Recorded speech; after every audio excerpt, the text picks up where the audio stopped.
Hello everyone, good evening and good afternoon. What are you saying? Anything? I don't know when you are listening to me.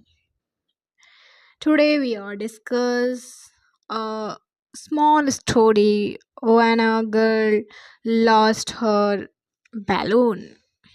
Okay, let's start. Once there was a little girl named Lily who lived in a small town with her mother. Lily was 7 years old and loved to play outside. Her town was peaceful and everyone knew each other. She had no siblings, but she never left lonely because she had a wide imag- imaginations. She often played with her stuffed toys pretending they were her friends. One day, there was a carnival in town. It was the first time Lily had seen one and she was excited. She and her mother decided to go. The streets were full of bright lights, joyful music, and the smell was delicious food. Lily's eyes sparkled as she looked at everything around her. She saw rides that spun in circles, game booths with colorful prizes, and stands siblings, cotton candy, and popcorns. As they walked through the carnival, Lily saw a man selling balloons. The balloons were beautiful, floating in the air like tiny colorful clouds. They came in all shapes and color, but no one balloon caught her eyes. It was a bright red balloon, shaped like a heart.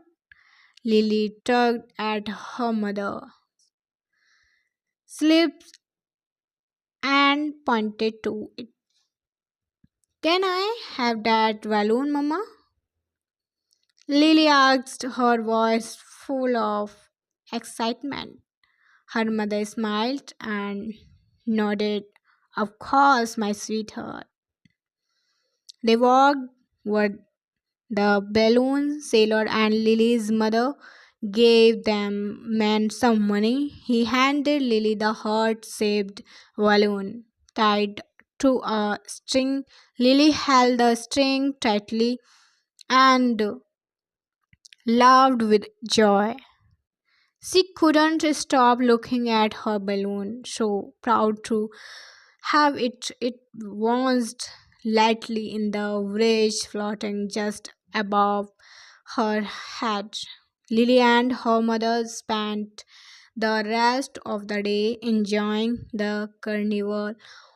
They went on rides, played games, and ate cotton candy until Lily's fingers were sticky with sugar.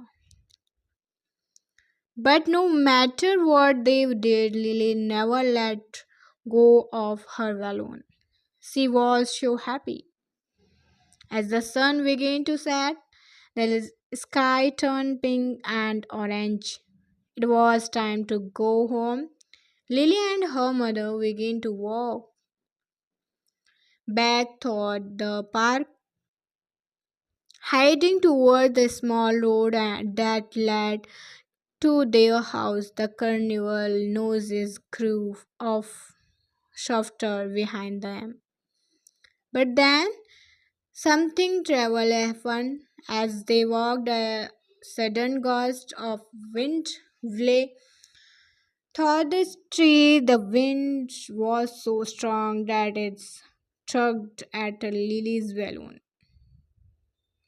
She tried to hold on tiger, but Her little finger slipped, and before she knew to it, the string had flown out of her hand. Her spat balloon began to rise into the sky. Mama, my balloon! Lily cried, reaching up, but it was too late. The wind carried the balloon higher and higher, far out of her reach. Tears well up in Lily's eyes as she watched her beloved balloon float away. Her mother climbed down beside her and wrapped her arms around Lily. It's okay, honey, it was just a balloon. But to Lily, it was not just a balloon, it was her special heart inspired balloon. The one that made her so happy. Now it was gone, drifting farther and farther away until it was just a tiny red dot in the evening sky. For the rest of the walk home, Lily didn't say a word. She held her mother's hand, but her heart left heavy. When they got home, her mother made her a warm dinner and told her a bedtime story. But Lily still felt sad. That night, as she lay in bed, she couldn't stop thinking about the lost balloon. The next day, Lily woke up feeling a little better, but her mother's promised to buy her another balloon someday. But Lily wasn't sure if it would ever feel the same. The red heart spad balloon had been special, and she didn't know if any other balloon could replace it. Weeks passed and life turned to normal. Lily still played with her toys and went to school, but something had changed. She had learned something about life. Sometimes, no matter how much you love something, you can lose it. And when you do, it hurts. One afternoon, Lily was sitting in her backyard watching the clouds drift by. She thought about the balloon again. She wondered where it had gone. If it was still floating somewhere far away, or if it had flying come down. Maybe she thought someone else had found it and loved it as much as she had. A single tear rolled down her cheek, but Lily wiped it away. She stood up and walked inside. She knew she couldn't hold on to everything forever, and that was part of growing up. Sometimes things slipped away, and all you could do was remember the happiness they brought you. From that day on, Lily didn't ask for another balloon. She didn't want one. The memory of the red heart shaped balloon was enough, even thought it made her sad. It reminded her that happiness can be fragile like a balloon in the wind, and that's why it's so precious. This is a story about how small losses can feel big in childhood and how they teach us about the world. Thank you all listening to me. Bye bye. Take care. Hello everyone. We are discussing about another story. Once upon a time, in a small village surrounded by hills, there lived a little boy named Arab. His world was simple, filled with the warmth of his family and the laughter of his friends. His father, Raghav, worked as a farmer, toiling hard under the sun to provide from the family. Arab's mother, Mira, would sing softly while she cooked, her voice blending with the wind that swept through their modest home. Arab loved the evening after school. He would race to the field. The two of them would sit on the dry grass, their hands stand with earth, watching the sun sink behind the hills. One day you will be strong like me, and we will farm this land together.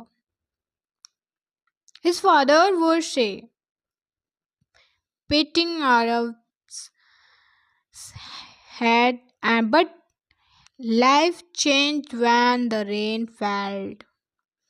For months, the sky remained a hearse cloudless, cloudless blue. The fields that had once been full of crops now lay one, the soil cracked under the merciless sun. Raghav tried to stay hopeful, but day by day, Arab saw his father's face grow more lined with worry. His father would return home later and later, his hands empty. No harvest to bring. One morning, Arab woke to find his father gone. Raghav had left early, heading to the nearby city in search of work. Mira assured Raghav that his father would return soon, but as the days turned into weeks, Arab couldn't ignore the growing silence in their home. One day night, as Arab lay in bed, he heard quiet sobs from his mother's room. He wanted to comfort her, to tell her that everything would be alright, but he stayed in his room, gripping the edges of his blanket, fear rising in his chest. He missed his father. He missed the laughter they once shared, the strength the he left his father's arms. Weeks later, Raghav returned, but he wasn't the same. His clothes hung loosely on his thin frame, his face gaunt and hollow. He wore the little money, and when favors Arabs ran to him, but Raghav's smile didn't reach his eyes. He patted Raghav's head, but he didn't speak of farming or their land. Time passed, and Raghav watched his father sink deeper into silence. Raghav no longer went to the fields, no longer spoke of hope or dream. The family saving land and meals become smaller.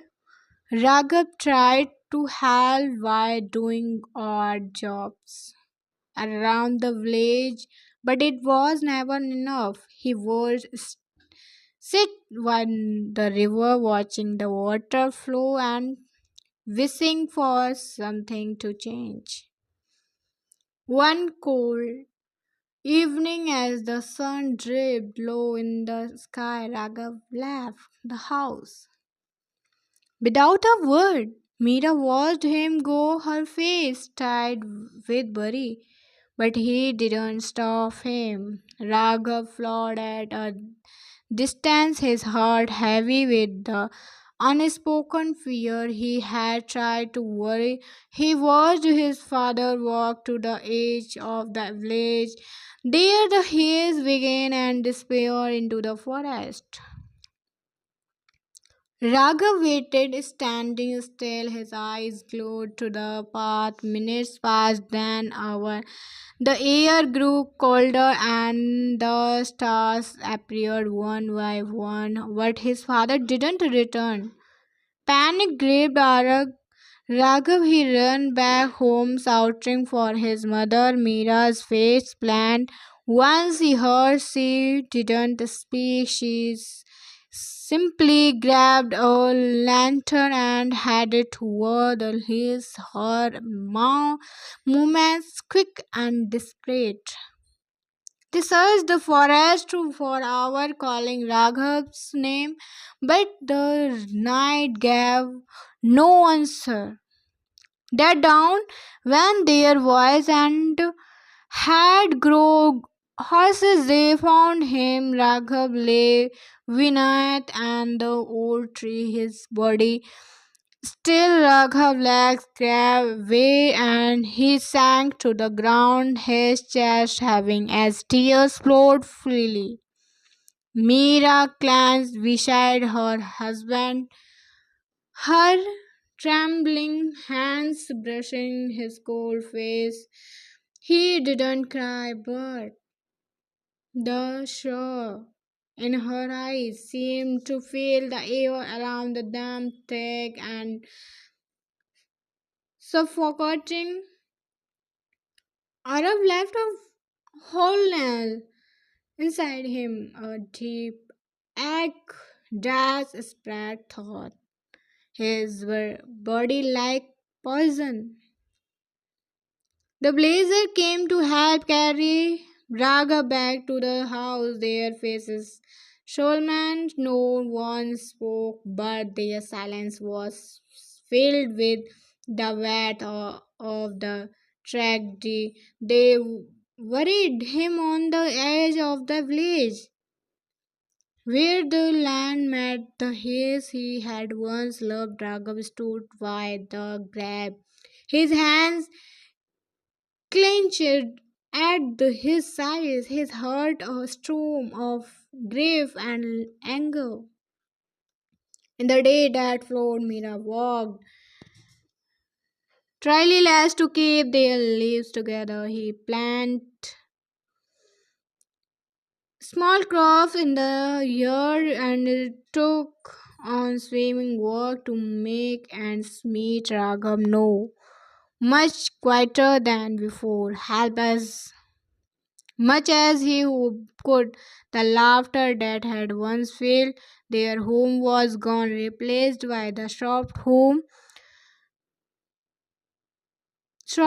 of Mira's swing machine and the council's murmur of the wind outside. Arab would often sit alone by the river, watching the water flow, wishing for a way to bring back the life they had lost.